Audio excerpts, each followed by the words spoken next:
Hai semua, selamat datang. Okey, cuba fikir sekejap dari kita celik mata pagi tadi sampailah sekarang. Agaknya berapa banyak teknologi yang kita dah guna? Banyak kan? Hari ni, jom kita sembang sikit pasal macam mana semua gadget dan aplikasi ni betul-betul dah ubah cara kita hidup setiap hari. Jom kita mulakan. Okey, bayangkan pagi tadi, bunyi apa yang kejutkan anda? Mesti alarm phone kan? Lepas tu, apa benda pertama anda capai? Telefon juga. Cek WhatsApp, scroll media sosial, tengok cuaca. Nampak tak? Tanpa kita sedar pun, teknologi ni dah macam pembantu peribadi kita dari saat pertama kita buka mata lagi. Dan benda ni bukan setakat waktu pagi je tau. Kalau kita imbas balik zaman dulu, nak kontak kawan, nak shopping, nak bayar bil, semua kena keluar rumah. Kena pergi sana, sini. Sekarang, semua tu boleh settle kat ujung jari je. Duduk kat rumah pun boleh. Inilah dia perubahan besar yang teknologi dah bawa dalam hidup kita. Okey, jom kita tengok dengan lebih dekat lagi. Kita mulakan dengan bahagian pertama, kuasa di hujung jari. Cuba kita tengok jadual ni.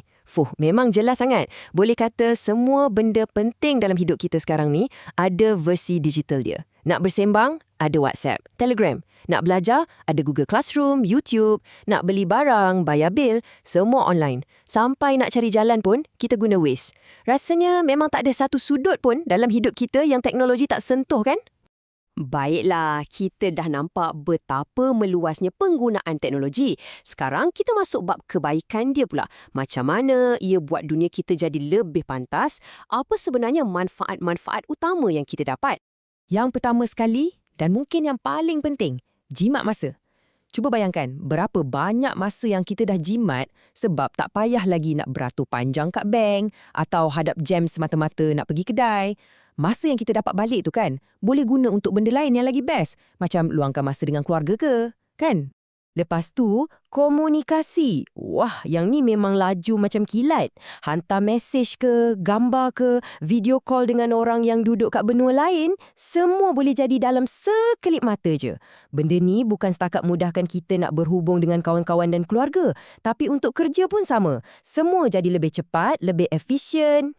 Dan untuk kita yang suka belajar benda baru, teknologi ni memang macam anugerah dari langit. Dengan beberapa klik je, kita boleh akses macam-macam. Perpustakaan digital, jurnal, video tutorial, maklumat dari seluruh dunia ada di hujung jari kita. Pelajar sekarang ni dah tak terhad dalam kelas je. Dunia tu sendiri dah jadi bilik darjah kita. Okey, semua yang kita bincang tadi tu memang best kan? Nampak macam perfect je. Tapi macam orang selalu kata, setiap benda ada pro dan kontra dia. Ada harganya. Jom kita selak pula muka surat yang satu lagi, kita tengok sisi gelapnya pula. Inilah yang dikatakan pedang dua mata. Ironik kan?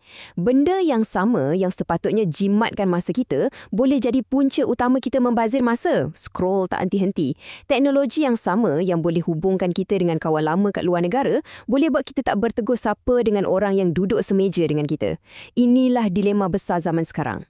Dan jangan salah faham, risiko-risiko ni bukan cerita dongeng. Benda ni betul-betul jadi. Ketagihan pada telefon, pada media sosial, sampaikan hubungan dengan orang sekeliling pun jadi renggang.